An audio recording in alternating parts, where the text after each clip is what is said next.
Delivery speed is here to stay. The reason for us to exist, we are not trying to build a transactional products. People should know that they are getting something better than any other platform.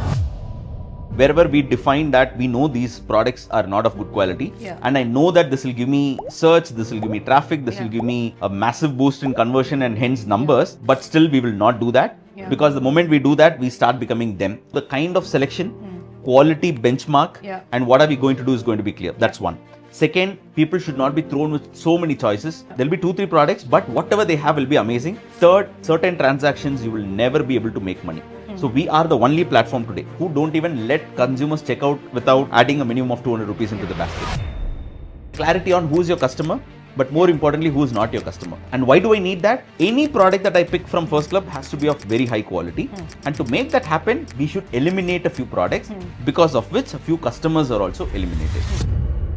Broadly, I'll attribute to 3 women who built my childhood. And of course, Rajinikanth is an emotion. And literally, he was the father figure behind the screens. And you started FirstClub on his birthday, right? Nobody is going to ever come and tell you what to do next. You need to be on the toes, thinking always like what to do next. At 12-13, I was clear that I want to start earning. I was passionate about coding, but the moment I started, I was not having fun doing it. Everyone who I know said, don't join a startup. This is not a market share opportunity. India doesn't need one more quick commerce player. How many people you need for getting the same stuff in 10 minutes? 8 out of 10 consumers consistently would say, I don't care whether it's 52 or 55. You get me this product, I'm not getting this product. It's a very myopic way of looking at the consumption pattern and calling India as a price conscious. Someone came and told me I stopped eating rotis in the last 10 years because I used to have some allergy. But I started having this particular atta from you and I've started eating rotis all over again. When you hear that, you know that you have truly touched someone's life in a very meaningful way. The single biggest learning I would say is never, never, never give up.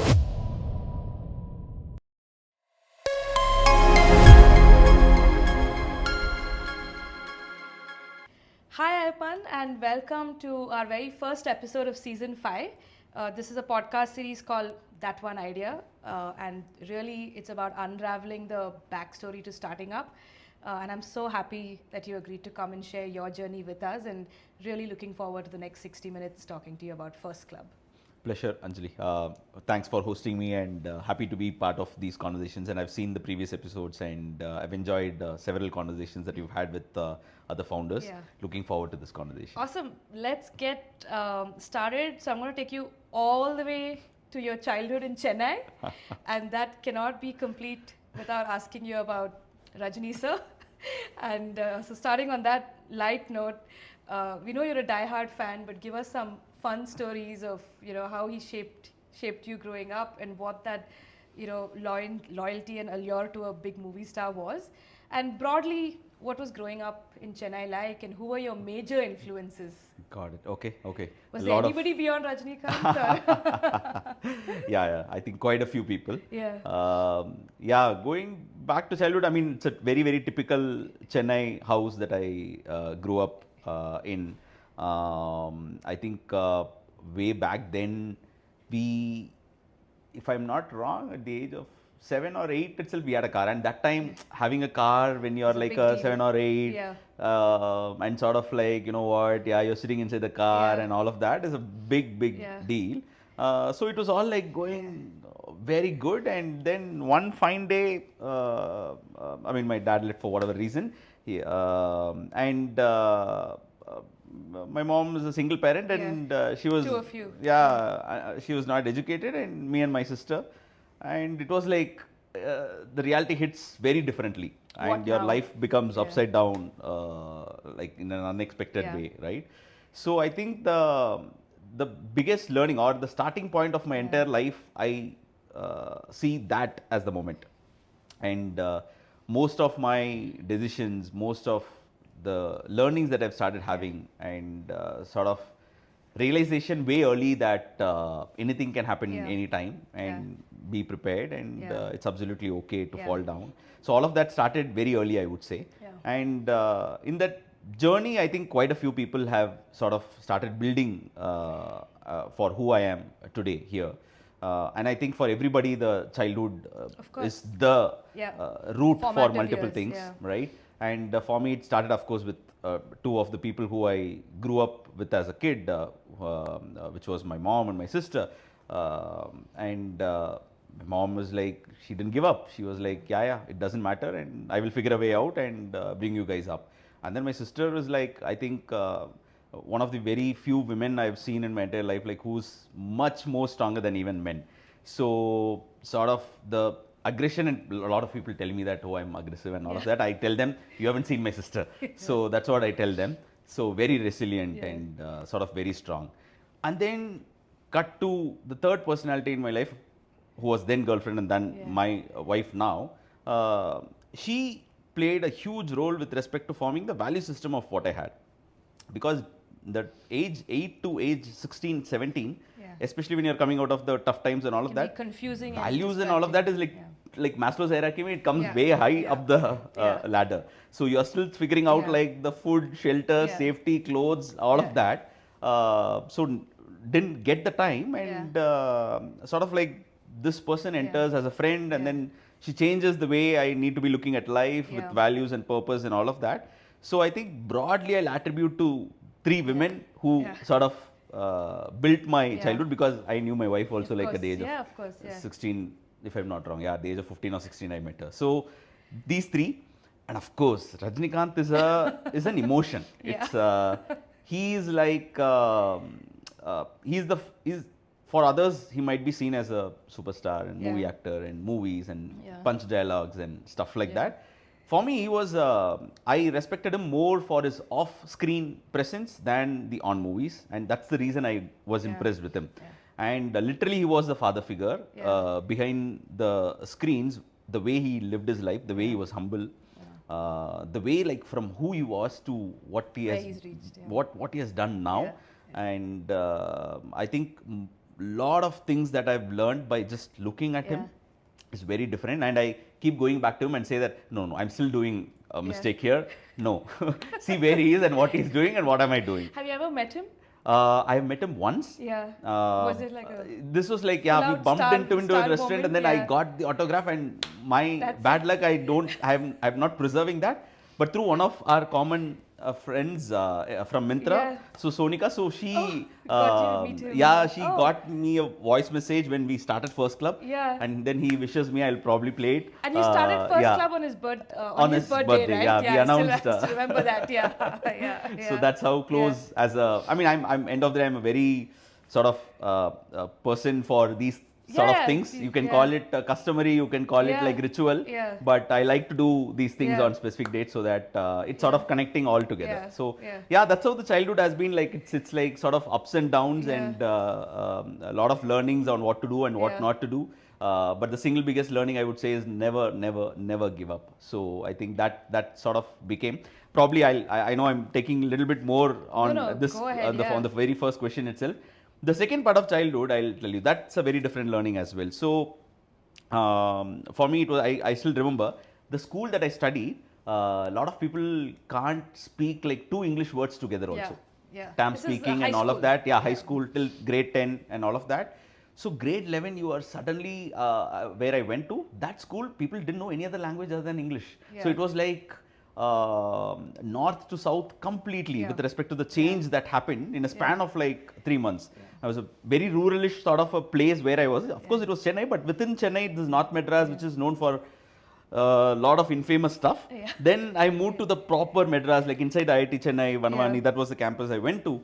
So it was like very different. And even though you feel like you're a confident guy, this, that sort of shakes you up very differently. So, and the learnings that I had as a personality and how should you sort of deal with such changes, which is not easy, also like sort of framed me to who I am today.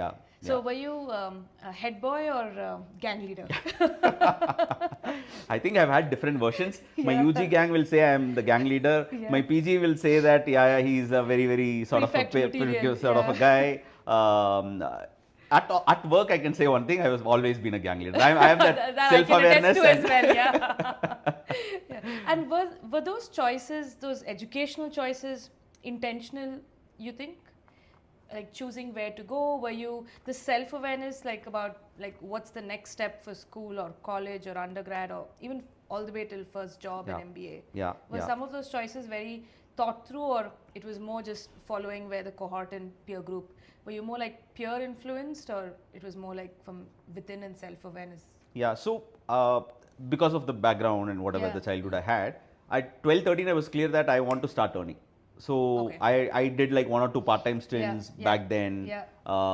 Then I started learning how to put a computer together. I can Yeah. just disassemble and assemble it Yeah. together. I did a Yeah. course on that. I could do networking. I could Yeah. just go set up a network setup for an office completely. Yeah. So all that Yeah. I started Yeah. learning because Yeah. my objective was like start earning. Yeah. Do whatever it takes, start Yeah. earning, Yeah. right? That was Yeah. the goal. But then I realized like I was pretty good in software coding, Yeah. and I was deeply passionate about Yeah. coding. Yeah. And my college friends, even today, they sort of mock at me that we used to be talking about multiple things. We used to take that C++ book Yeah. and then Kanitkar or someone, Yeah. Yashwant Kanitkar, if I'm not wrong. Yeah, let us see. So I used to be studying those Yeah. books. So I was passionate about coding, Yeah. but also partly driven by largely people in South, especially in Chennai. Yeah. You need to do engineering, Yeah. and if it's engineering, it's mostly software engineering. Yeah. So I ended up doing Yeah. IT engineering, Yeah. and then I was clear like, no, this is what I'm going to do and all of that. Yeah. But the moment I started coding, sitting at one Yeah. place and all of that, Yeah. it gave me reality that it doesn't matter whether I'm good or not, Yeah. but I should not be doing this. I was not having fun doing it. Ah. So that realization came immediately, and then I took a call that I need to probably figure out Yeah. a way to venture out and do something else. Yeah. And MBA was that good launch pad. Like Yeah. later you can figure out whether you are good Yes. in something Yeah. and all of Yeah. that. So I thought I'm very good in maths, and Yeah. hence I'm very good in accounting, and hence I'm very good in finance. Yeah. And then I went into B school, and then I realized like accounting is very different from Yeah. finance. Yeah. Then I realized I suck at finance. Yeah. So that's how sort of the marketing and business Got and it. all of that came together Yeah. and stuff. Yeah. So interesting. So I think there's this fearlessness already being built in terms of willingness to just keep reiterating and kind of challenging yourself to figure out what you like. Was then Flipkart where you first felt at home? I think I'll go back to the earlier question that you were asking, whether you're a gang leader or Yeah, this head one, boy, right? yeah. In ITC, it's a very set system. It's a very 100-year-old org. You can learn a lot of things. You start at the ground level. Yeah. Your first day, you become a salesman yourself. Yeah. Your training is like you need to now take the cycle, go sell cigarettes, and then sort of have a very different learning curve. It sort of gets you back to the roots of basics when it comes to sales, marketing, distribution, Yeah. all of that. So, and you can understand the organization which is set up. Yeah. Everybody has been there, done Done that that. for 20 years, 30 years and stuff. Yeah. So for me, after the first 6, 7, 8 months, my Yeah. natural thing Yeah. started coming up, and Yeah. then I was like, no, this is the way I will do, and Yeah. I don't care and Yeah. stuff like that. That's the way I had operated. But the good thing is, even within that system, they didn't shun me out. They were like, yeah, it's fine and Yeah. all of that. So even within that stint, it was more like I was doing it in my own way. Yeah. I was not happy with if something can be organically done, like you Yeah. take time to do it. Yeah. I'll have to be like, it has to be done tomorrow, right? Push your teams to get things done and all of that. But of course, I was still swimming against the tide in that sort of a system because it's a large behemoth. That's when Flipkart Yeah. happened, Yeah. it was more like sort of the natural fitment that Yeah. happened. And I realized after joining that, yeah, this is the right decision because everyone who I know said like, Yeah. don't join a startup. Yeah. The other Yeah. offer I had was another conglomerate. So Yeah. they said, don't join here. So And inheriting playbooks was not your thing. Like you rather write your own or reinvent playbooks, but trying to be another wheel in the cog in a large system you kind of figure that early on that I can't inherit a playbook, I rather write my own. yeah, I think for that to happen, firstly, you should put yourself into multiple areas, places, opportunities. If you do one thing for a long time, I don't know whether people would even know whether what they are actually even Good better at, at, yeah, right? yeah. So they might think that this comes naturally to me, but how do you know that you are actually Yeah. even better in something Yeah, else, right? yeah, well So I said, think yeah. you should not get into that comfort zone. That's Yeah. the single biggest thing. Yeah. And especially in a space like Yeah. Flipkart, Yeah. early in the career, I think both are equally important. Yeah. ITC or a set organization gives you very different experience, Yeah. but a startupish or a place with so much of hunger, very different level of talent density teaches you a very different set of things. Very interesting. And I think coming into now the big billion leap, as we are calling it, into Flipkart, I think one misnomer has always been that it's a copycat playbook from the West and it's like Amazon for India. And while yes, at a first principles core level, it is like selling books and then everything else online. But a lot of the operations had to be built differently, and Flipkart was a first mover and really invented all the jargons of COD or just building e-cart and building out logistics, the big sale events, having like large supplier partnerships, etc. So take us through those, phases. And then actually I'll come later to the culture question on Flipkart, but also want to talk a little about at the back end. Actually, the operational playbooks were very different and had to be built from scratch, and you were creating those playbooks along the way. Yeah. No, very, very relevant question, and especially the way, yes, it started with Sachin and Binny have spoken about this multiple times that they wanted to build Amazon of India. That's how it started. But I think quickly the learning curve came in that you cannot do the same thing and then expect the market to grow because US had logistics system. India did not have logistics. US had payment systems. India did not have. People were still on cash. So there were these fundamental Indian things that you need to build if you want to build a very large sort of a business outcome and a retail business that you want to be in. So I think the very early it was clear that while you're trying to do and move people from offline to online and give them a very different experience and trying to break the information asymmetry when it comes to giving massive selection, amazing prices and a good service. This is like sort of the three points of the triangle, right? Selection, pricing and experience like always sort of remains. But within that, how do you build it that core insight for Indian market will come only when you understand India very deeply. And I think what Flipkart managed to do that is that it saw India as Bharat and not as India. And it was very early that call was taken that, you know what, you need to start building things which is very native to India, and that can happen only if you think Bharat. So I think from logistics to payments, all of that was first phase. Second phase, I think Kalyan, when he came in, he immediately understood that there are these long tail categories. That's where Amazon used to thrive globally. And that's the same playbook. In whichever country they went to, bring in marketplace, bring in the sellers and do it. But I think the biggest innovation that happened was how the arbitrage of distribution that exists, because of which the cost that is getting added in selling a product can actually be passed on to the consumer, thereby creating the market in the first place. So then we started looking at as, oh, this is not a market share opportunity. You're not trying to even move people from offline to online. This is a game of like creating markets which did not even exist. If somebody has never bought a 10 to 15,000 rupees phone, because you don't get a good phone between 10 to 15,000 rupees, how do you create phones in the 10 to 15,000 rupees? And so on and so forth in every single category. So it was a very deep expertise of what Indian consumers want, combine it with the category nuance that is needed to build that sort of an outcome. And then rewiring supply for that. Exactly. And there is something very special about Flipkart culture, and of course, I feel the startup ecosystem in India was created on the back of Flipkart. It was always, before Flipkart and after Flipkart, as we all say. And for anybody who's been touched by that journey, like me included, everyone feels like that era or that time spent was special and valuable, right?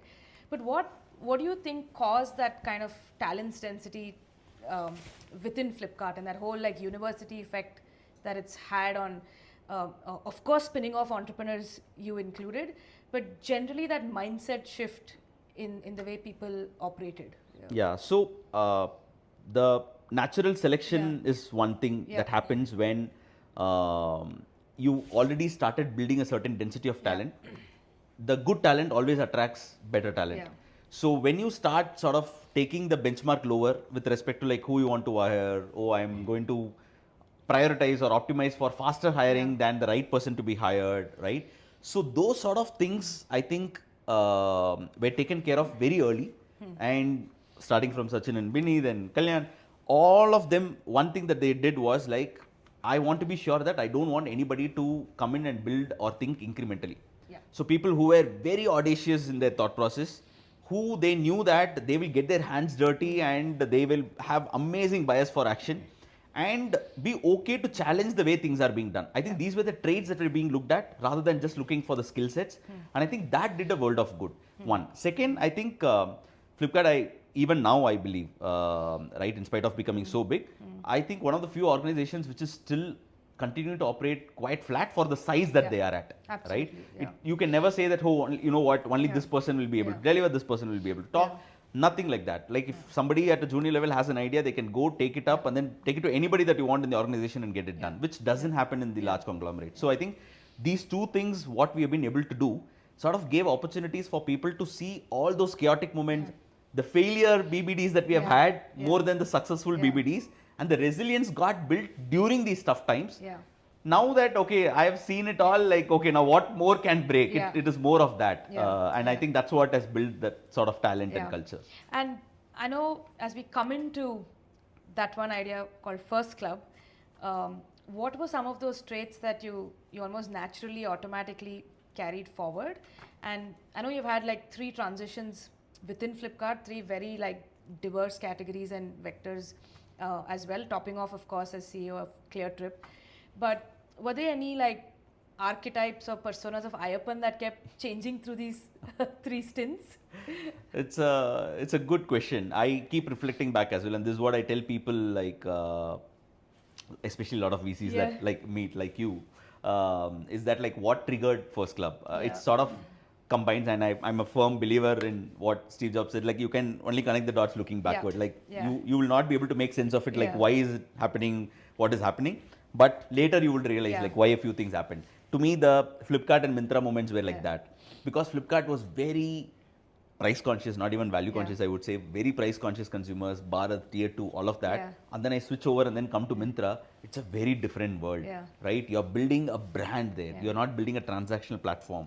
And the consumers are India one. Yeah. The aspirations are very different. They understand fashion. They don't call it a shirt and a trouser. Yeah. They see it as fashion. They see Yeah. it as expression of themselves. It's a Yeah. lifestyle. It's a choice. It's a habit. Yeah. So that is a very different world compared to Flipkart. Yeah.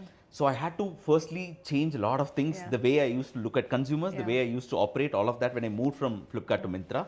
And some of them, I think what we are building today in Yeah. FirstClub is part learning from Flipkart, Yeah. part learning from Myntra, Yeah. and what we have been able to do overall. Yeah. But both have played a massive role with respect to Yeah. what we are building, because what we are building is a combination of, we are a brand. Finally, like what is that we are building? We don't want to build like one more like e-commerce player. Like Yeah. India doesn't need Yeah. it, right? Yeah. Like how many Yeah. people you need for getting the same stuff in Yeah. 10 minutes, right?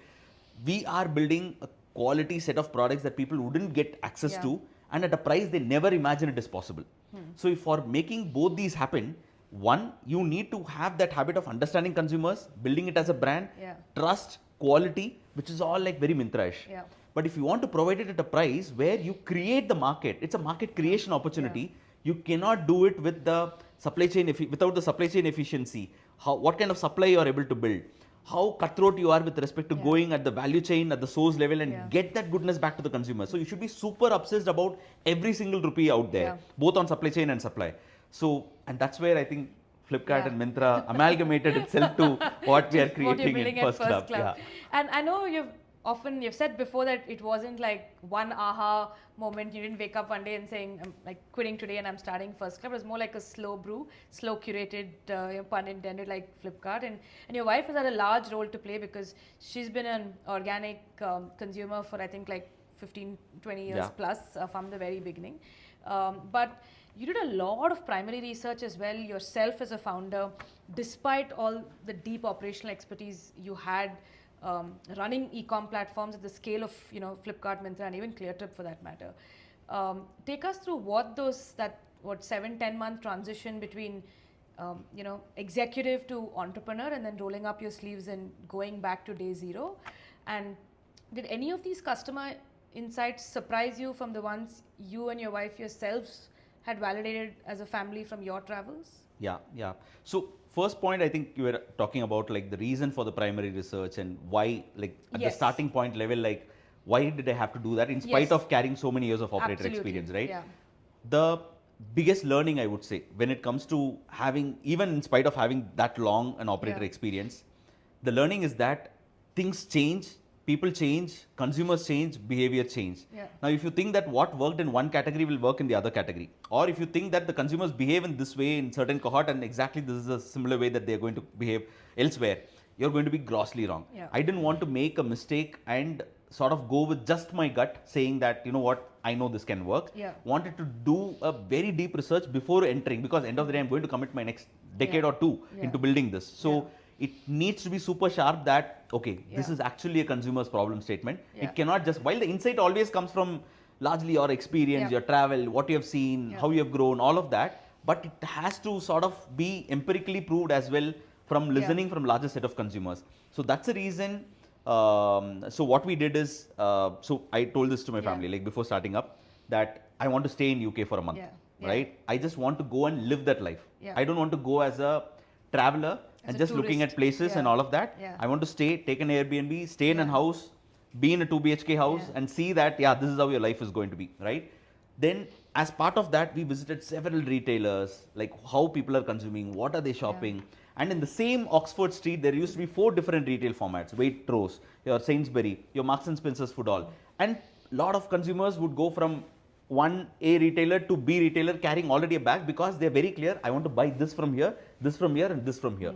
So people's choices and what they were able to get, and in spite of London is not a massive market or something, right? In spite of that, so many retailers operating out there, it sort of gives the confidence that, actually, in spite of we don't having have so that many kind options, of selection at exactly, right? You connect back here, and then like everybody talks the same thing. I give the same Pepsodent at 10 rupees, same Synthol at 20 rupees and stuff like that. Nobody talks about like why my quality of the product could be better. So definitely, and hence after doing that, came back here. And I didn't do the research in the tier 1 cities actually. I didn't want to talk to Bengaluru and Chennai and Hyderabad people, because you have been interacting with them on a daily basis. It's fine.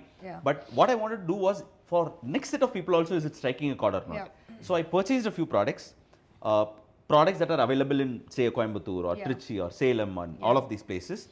And I put one more set of products in front of them and said that this is 50 rupees, this is 52 rupees, 2 rupees expensive, but you're going to get a better quality. Are you okay to purchase this? And then 8 out of 10 consumers consistently would say that, I don't get it. In fact, I don't care whether it's 52 or 55. Of course, I can't pay 70 rupees, but 52 or 55, doesn't matter. You get me this product. I'm not getting this product.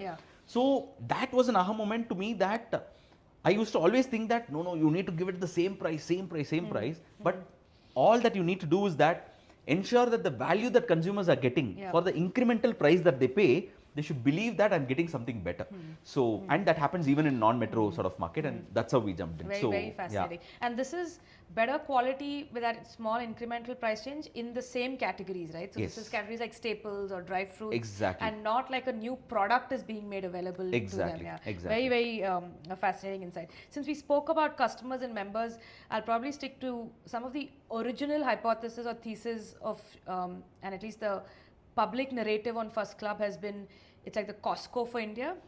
And I thought we can clear the air on to be or not to be. And I know Saul Price is a big inspiration for you, but to be or not to be Costco. And I'd like to think from knowing you and being a like a loyal customer, that it was more an inspiration on the way the business is run, rather than being a, if I may say, a copycat model, right? But to be or not to be Costco.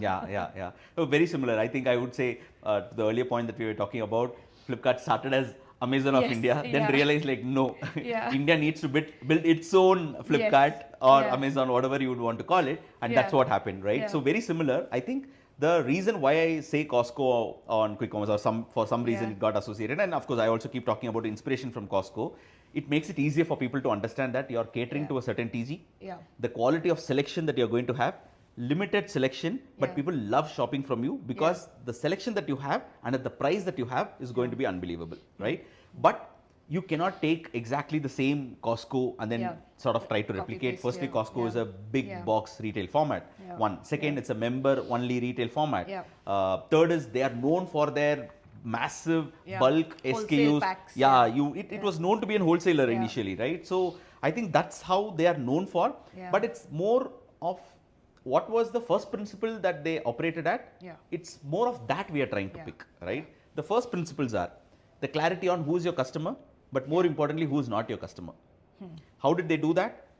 The moment I say that anybody with membership only can enter my place, the other people cannot enter. So through that, I'm ensuring only a certain per capita income consumers are coming into my platform. And why do I need that? Because if the other set of people come into my shop, they will say, oh, what is this product? You don't even have this. You don't even have that, right? They will not be able to understand. So the reason for sort of defining the boundary with respect to customer group is super important, and that's one of the things that we have as well. In our case, it's more of we don't want to serve bad quality products, and bad quality differs from category to category. In certain cases it's ingredients, certain cases it's freshness, certain cases it's sweetness, so that will keep changing. But the underlying point is any product that I pick from FirstClub has to be of very high quality, and to make that happen we should eliminate a few products, because of which a few customers are also eliminated. So, and hence we don't see ourselves as a premium retailer or something. It's a more of a high quality play, and that is very similar to what Costco stands for. Second is they work very closely with supplier. The team that is building Costco versus the team that is building Walmart are very two different sets of people. One are very strong experts of category, and they know exactly like what it takes to build this ceramic cup. The starting point of a Costco buyer would be, I want to make a cup like this. Now how do I figure out like I can make this cup possible at 10 rupees? Versus Walmart would say that I want a cup at 10 rupees. Now figure out like what is the best cup that can be made at 10 rupees. It's the same thing, but looking at two different lenses. So I think that supply integration, value chain, all of that is again similar. But I don't think you can build an exact replica. Indians love taste, Indians love variety, Indians love snacks. So all of this needs to be built very differently. Even the diversity of our cultural taste palettes, the rice changes depending on which state you go to. Exactly. Within Bangalore 15 stores, we have one store selection is becoming different compared to the other store. So, and hence, inspiration is there from Costco, but are we exactly trying to mimic Costco 100%? Probably not. There is like a bit of Costco, there is a bit of Trader Joe's, there are like multiple aspects come to what we are building. So you spoke about why there are certain fundamentals, right? So I'd like to call this question like same but different. And so what are those non-negotiables for you? Like, and maybe some of them have been there from day zero, and you spoke about Costco's membership fee being that, gating criteria, so to speak. But for you to just focus down to your customer archetype and their needs, what are some non-negotiables for you? Starting with the bad quality products. Wherever we define that we know these products are not of good quality, and I know that this will give me search, this will give me traffic, this will give me a massive boost in conversion and hence numbers, but still we will not do that, because the moment we do that, we start becoming them, and we are very clear like what is that we want to be. So for that is going to be super important. So the kind of selection, quality benchmark, and what are we going to do is going to be clear. That's one. Second, in every category we want to be clear that people should not be thrown with so many choices. We don't want to build an unending aisle, right? People need to know that there'll be 2-3 products, but whatever they have will be amazing. So we will never become a platform with like throwing 20 options for the same product and asking the consumers to sort of choose. We would not do that. Third, from a unit economics perspective, which is very important for any business, we know that certain transactions you will never be able to make money. So we are the only platform today, whether quick commerce or e-commerce, who don't even let consumers check out without adding a minimum of 200 rupees into the basket. So these are some of the design choices which we know for sure we will always follow come what may. Oh, fantastic. And I know you said it's not a members only club technically, but I love the way you've picked FirstClub and then members pick, which is your private label. But describe who that ideal like members club, exclusive club of customers are. Of course, they're quality seeking, as you said, they are price sensitive, but would pay incrementally more for better quality produce. But I'd like to think, since this is category creation, they're also traveling this journey with you of getting to explore new products, new categories. You're also bringing accessibility along with that quality premium produce, right? So who's your typical customer today, and ideally how would you want them to evolve with you? So the way we define internally is not through income levels, is not through education, is not through like whether they are in metro, where they live and stuff like that.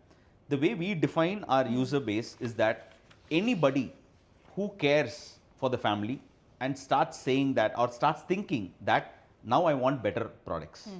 I want a better selection, I want a better quality, I don't want to compromise, I don't want to settle.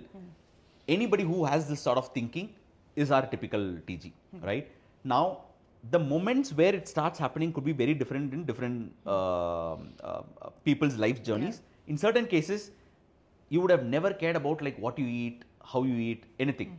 The moment there is a kid at home, you have a baby at home, the baby enters home, everything changes. Yeah. You start feeling that, oh no, I need to be conscious about like what milk comes into my house, what sort of Plastic. snacks, Yeah. plastic or not, Yeah. everything you start thinking about it. That's a life-changing moment that happens, and along with that, your choices change. Yeah. Second is there is a health scare at home. Somebody got an health scare, then you start thinking about some of your choices and stuff like that.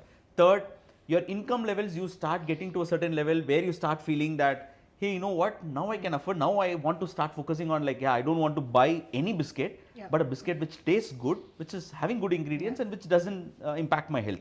So I think the journey could be different, but largely it's for people who don't want to settle and who are not happy with the existing set of products.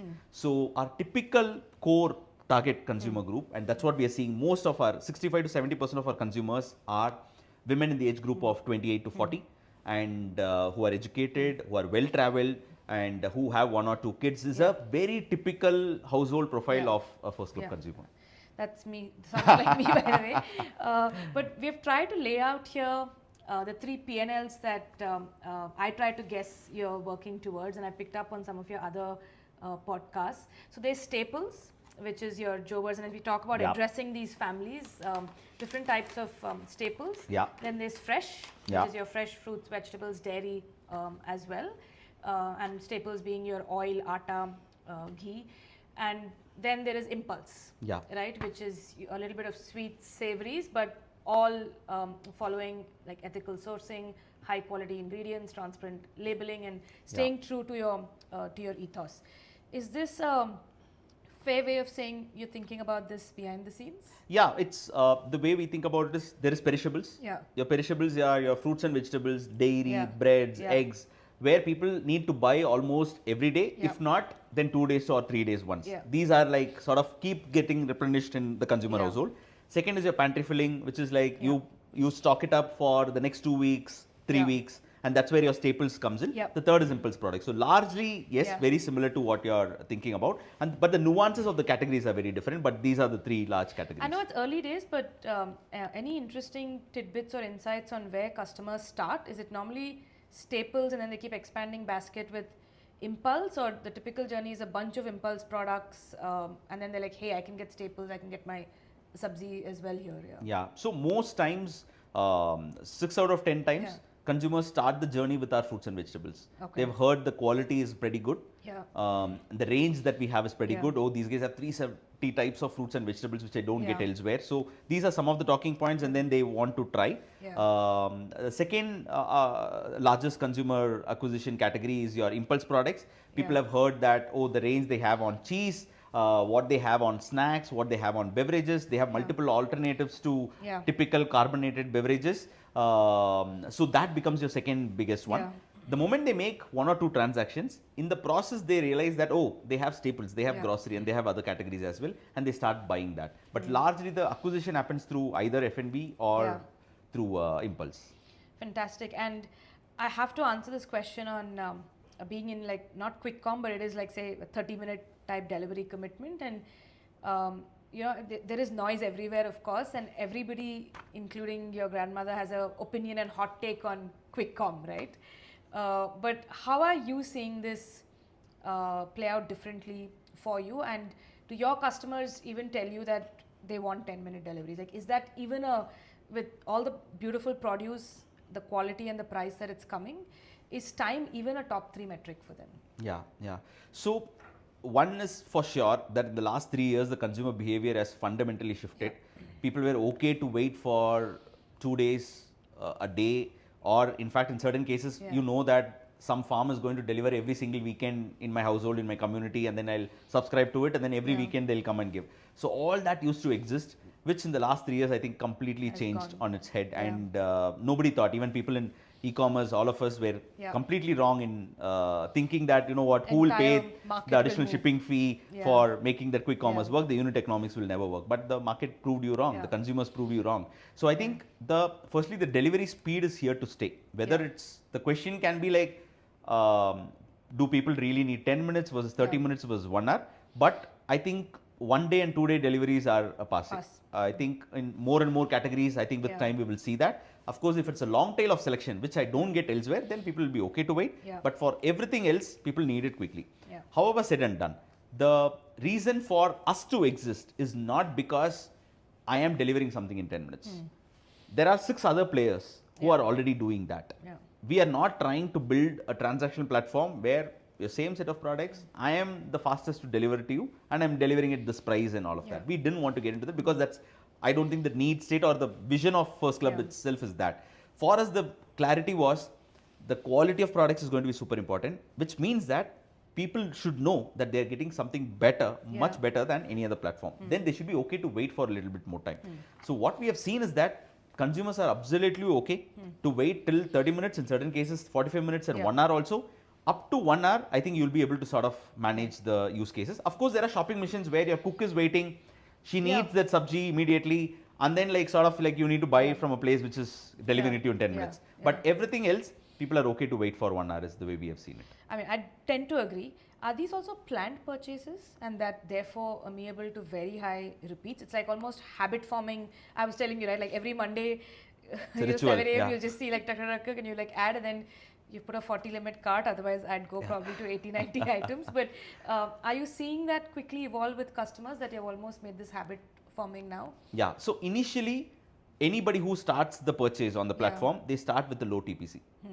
But it's absolutely fine. And this is what I'll tell everyone, right? I mean, initially we also thought like, how will it become? Would it become like a platform which is always used only 3 or 4 times? That every weekend shopping will be from FirstClub. And then for my other shopping, I'll go for top-up purchases, right? But over the period, when consumers start seeing that, oh, every single product I get is a better quality, they start changing their purchase pattern. It course, they still do a weekend one big basket building like what you do on Mondays and stuff like that. But the replenishments, the top-ups they want to do in between also, it's starting to build. And then our power users, for example, they shop every 3 days once, every 2.5 days once. So what it shows is that as you start trusting the platform, as you start seeing the value proposition is much different and much larger, I'm okay to let go of that 10-minute urge and go, even if I'm okay, even if I get something delayed for another 10, 15 minutes or 20 minutes, I'm okay with that. And talking about the capital intensity of building this, right? Of course, we said quick com is a noisy space. It's also very capital intensive. You've been a very successful entrepreneur with regards to fundraising, definitely.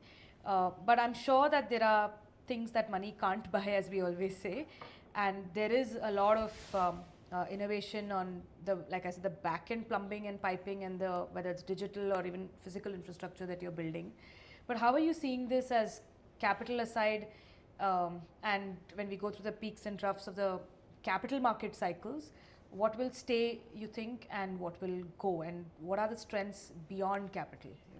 Yeah, so yes, of course, end of the day, considering the large size business and the sort of opportunity that lies ahead, this is going to need a good amount of capital. There is no debate on that. But at the same time, we were very clear that what is the sort of capital you need to build a business outcome like this, and you cannot take the same capital that your predecessors would have taken to build a similar sized outcome. There needs to be a learning curve. You need to be a lot more efficient. You need to know where to invest and where not to invest. And are you burning or investing? I think these are fundamental questions that everybody needs to answer for having that sort of clarity that what is going to be your long-term moat. In our case, we were clear that since, especially because we were clear that I am not going to be that one more 10-minute app, it gives me ability to have fewer stores in a city like Bangalore. So firstly, I don't need such a massive capex. Second, the unit economics is built in a way that I don't want to lose money at an order level for a long period of time. And hence, all of this enables me to invest that capital in building these products, building these brands, building that supply. So most of our energy, time, bandwidth, money, everything is going into building such differentiated selection, which is very difficult to replicate, but also that is our fundamental value proposition. That is our core competency, and that is what we want to build. In other cases, it is largely like efficiency, and hence they would have put in capital for more stores and all of that, and it's absolutely fine. I mean, the business is built that way, right? There is no right or wrong about it. But in our case, it's very clear that the capital has to go into building these differentiators for the long term. And the paradox of blitzscaling, but in a category where you need to curate and go slow, is this some of the backstory for choosing to go dense first, like for example, within a city like Bangalore and build those tentacles and deep networks rather than just opening, say, one dark store each in the top 5 cities and testing this out. So the whole geographical depth versus width.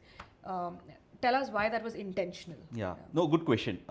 This is a very typical go-to market. While people can talk about strategy, vision, all of that, right? When the rubber hits the road, your go-to market, what are you going to do to take it to the consumers? Yeah. Firstly, how are you going to build the supply? How are you going to build the supply chain? And how are you going to generate the consumer demand? When it comes to consumer demand, most of the cases you either spend on perf marketing or you do a brand marketing. Yeah. And then you go and do it like 4 or 5 cities. If you have presence, you start doing some ATL and then you start to get the consumers, right?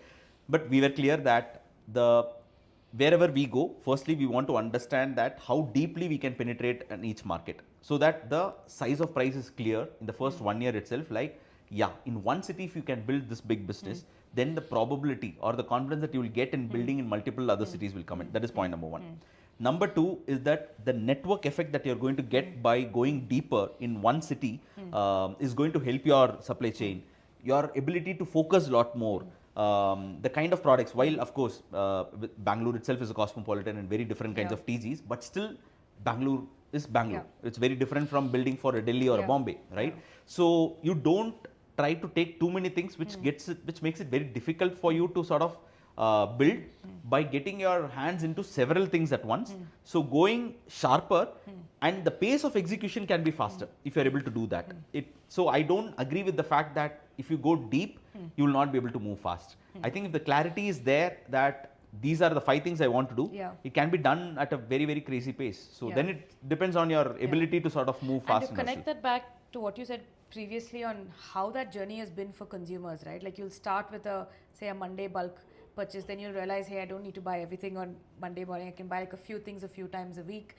Then I'll switch categories, saying beyond staples or vegetables, I'll start doing impulse. There, being deep in a particular cluster, suburb, city matters because it takes time for those journeys to build and for that stickiness to really, stick, as we say, rather than just having a smaller selection but going wider. Yes, yeah, absolutely. I also want to touch upon briefly on, I think that of course there are massive market tailwinds at the moment. You have, quick commerce led convenience has really changed the playbooks, as we discussed. Very discerning customers, well traveled, want better for themselves, their families across categories. And of course the premiumization story with more discretionary income spending. We spoke about all those 3 vectors. In market down cycles, and well, I don't want to be the perpetrator of negative thinking, but for the sake of discussion and debate, when the going gets tough, which one of the 3 or maybe some others as well you think will like flicker and fall first, and what do you need to be true to the most? Between the 3, like what or any macro trend, the macro trends of convenience, which is quick delivery, and or when income starts pinching and incomes don't rise as we expected, or this entire like globally aware aspirational led consumption with regard to quality and ingredients. All three tailwinds of course are leading to success at the moment, but in a down cycle, do you think all 3 will hold or one of them might get compromised?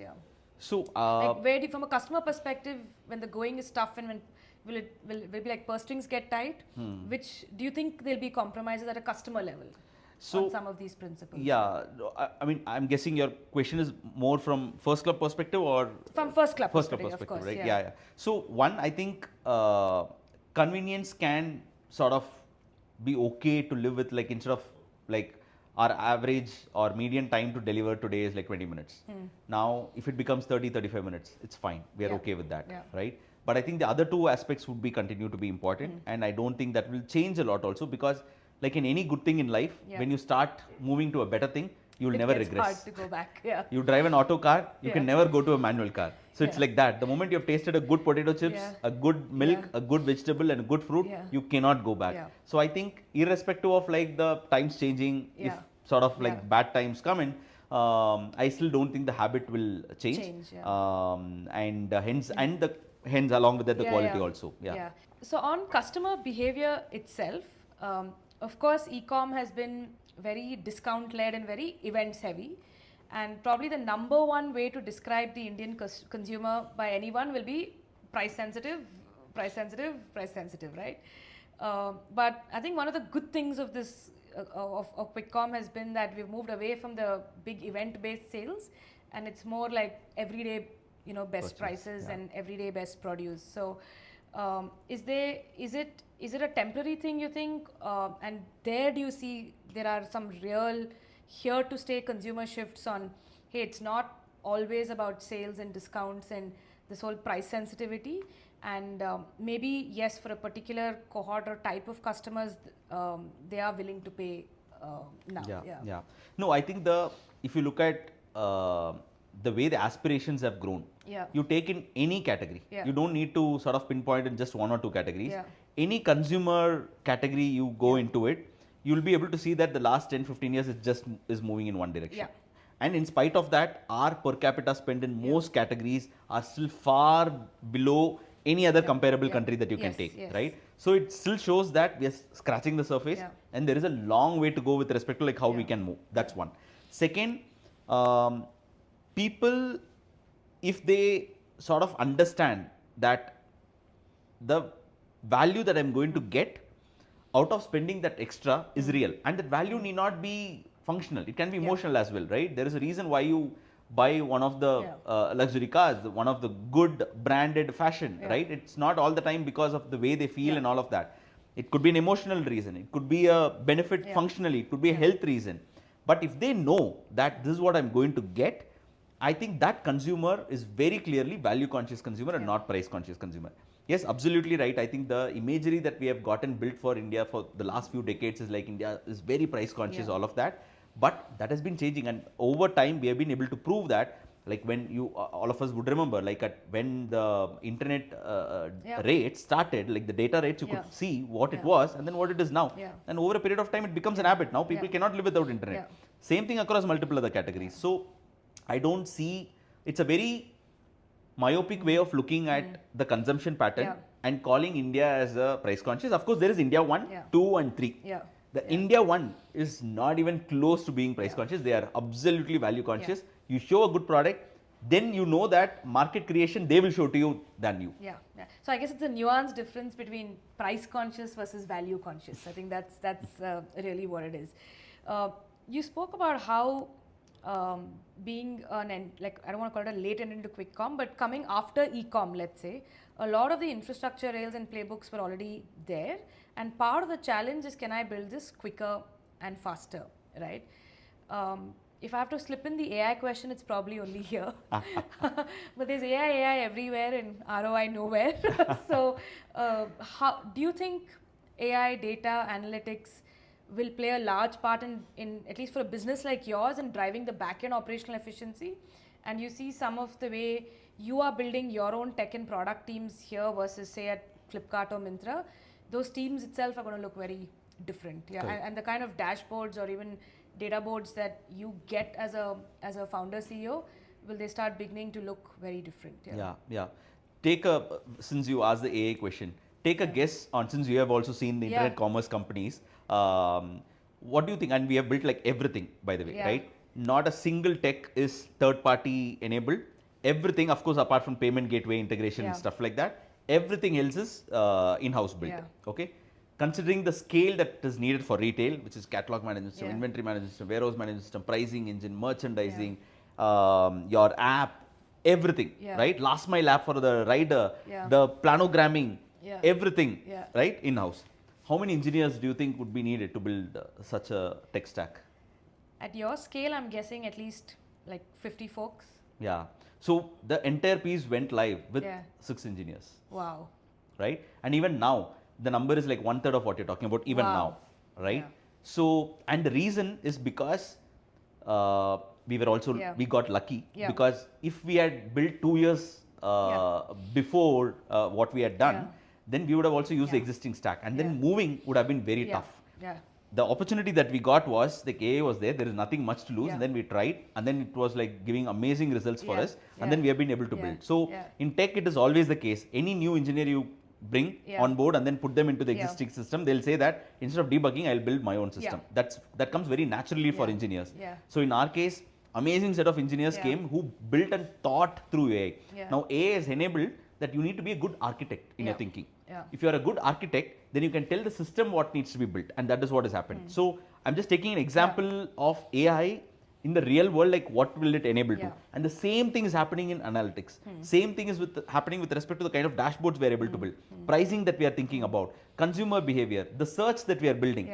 So ours is not a AI company by nature, right? What we are delivering is not like an AI Still interface. delivering physical Exactly. products, We are into supply. We are like physical products, which end of the day people touch, feel, and experience. Right? Delivering to humans, still Exactly. not humanoids yet. Yeah. So maybe we might use humanoids to go and deliver at some point of time. But everything else is like sort of a retail.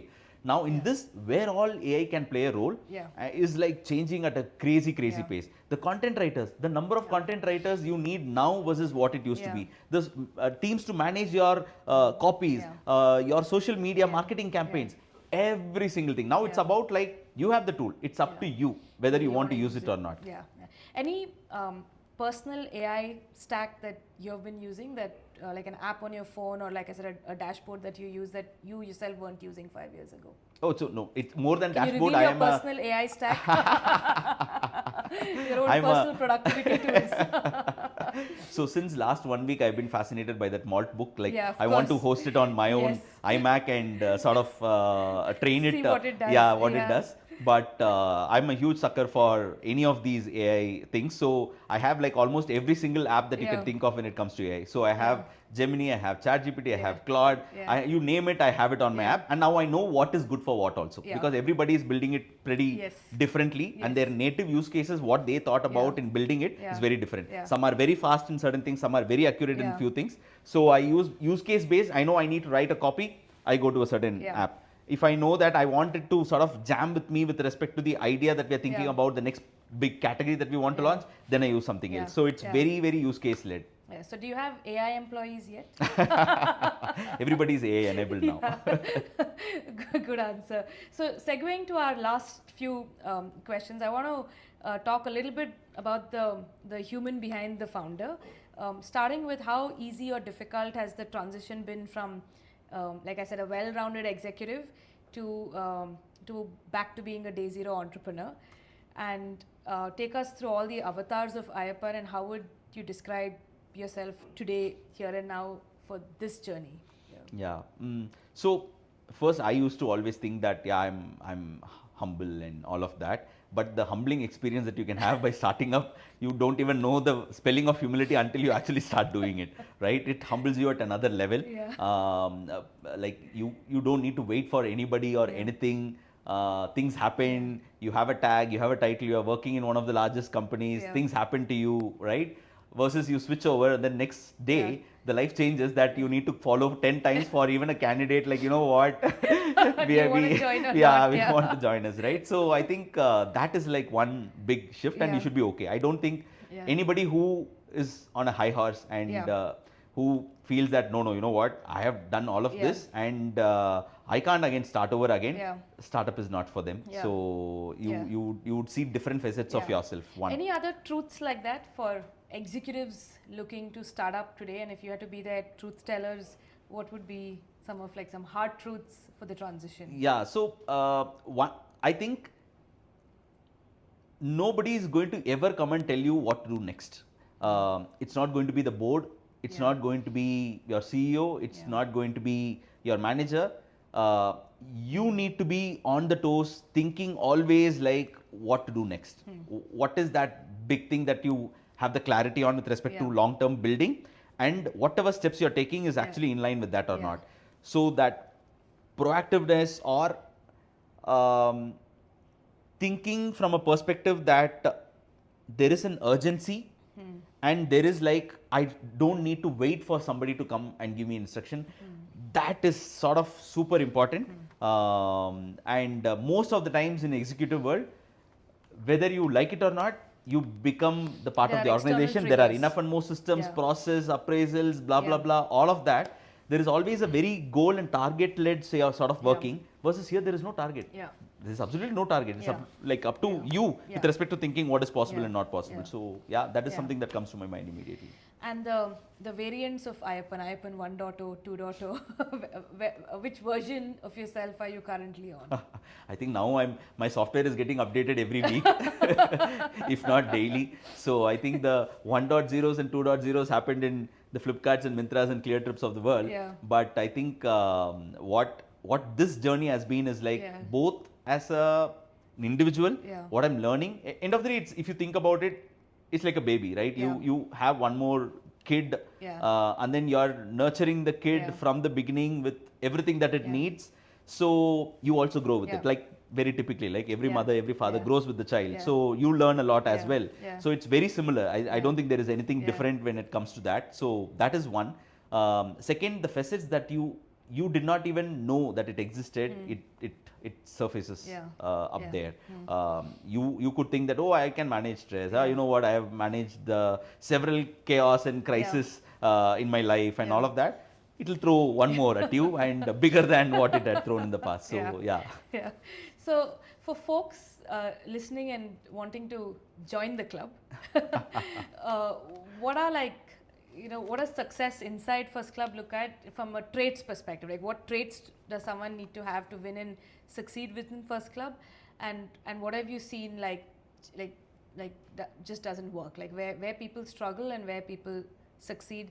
And I know, like I said, you're not one for pedigree or what your CV reads in terms of work ex, but for anyone looking to join the ship and the mission, what would you give us tips and tricks? Yeah, first I think from a personality perspective, there needs to be an amazing amount of drive. Yeah. There needs to be passion in what you do, Yeah. whatever it is. It doesn't matter Yeah. which function, what level, nothing, right? If you're deeply passionate about being part of this and being Yeah. building and believing in what we are trying to build Yeah. here, that's like super important.